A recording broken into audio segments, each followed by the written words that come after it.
உண்மையிலேயே 26 தேர்தலில்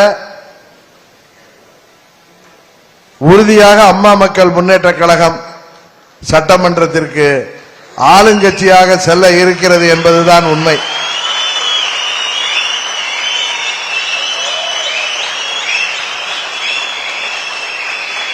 ஆளுங்கட்சியில சட்டமன்ற உறுப்பினர்களாக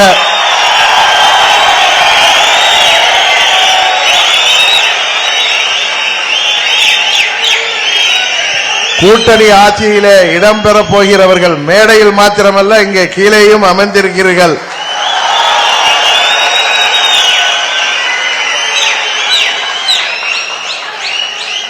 செயற்குழு உறுப்பினர்களாக மாத்திரமல்ல, பொதுக்குழு உறுப்பினர்களாகவும் இங்கே அமர்ந்திருக்கிறீர்கள் என்பதுதான் உண்மை.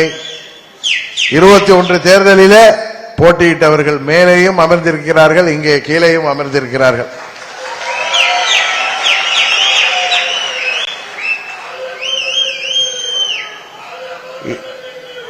இந்த தேர்தலில் நாம் கை காட்டுபவர் தான் தமிழ்நாட்டின் முதல்வராக வர முடியும் என்பது இயற்கை எழுதியிருக்கின்ற தீர்ப்பு. அதற்காக யாரிடமும் நாம் சமரசம் செய்து கொள்ளவில்லை. எந்த ஒரு சமரசமும் உங்கள் பொதுச் செயலாளர் செய்து கொள்ள மாட்டான் என்பது உங்களுக்கு தெரியும். ஏனென்றால் இந்த இயக்கம் யாருடைய பெயரிலே இயங்கிக் கொண்டிருக்கின்றது? ஒரு இரும்பு பெண்மணி, யாரிடமும் எதற்காகவும் சமரசம் செய்து கொள்ளாமல் வாழ்ந்து சென்ற இதே செய்வோம் அம்மா அவர்களின் அருகிலே இருந்து அவரை பார்க்கின்ற வாய்ப்பை பெற்றவன் நான். அதனால்தான் சொல்கிறேன், ஏதேதோ செய்திகளை ஏதேதோ வதந்திகளை கிளப்புவார்கள். எதை பற்றியும் நீங்கள் கவலைப்பட வேண்டாம்.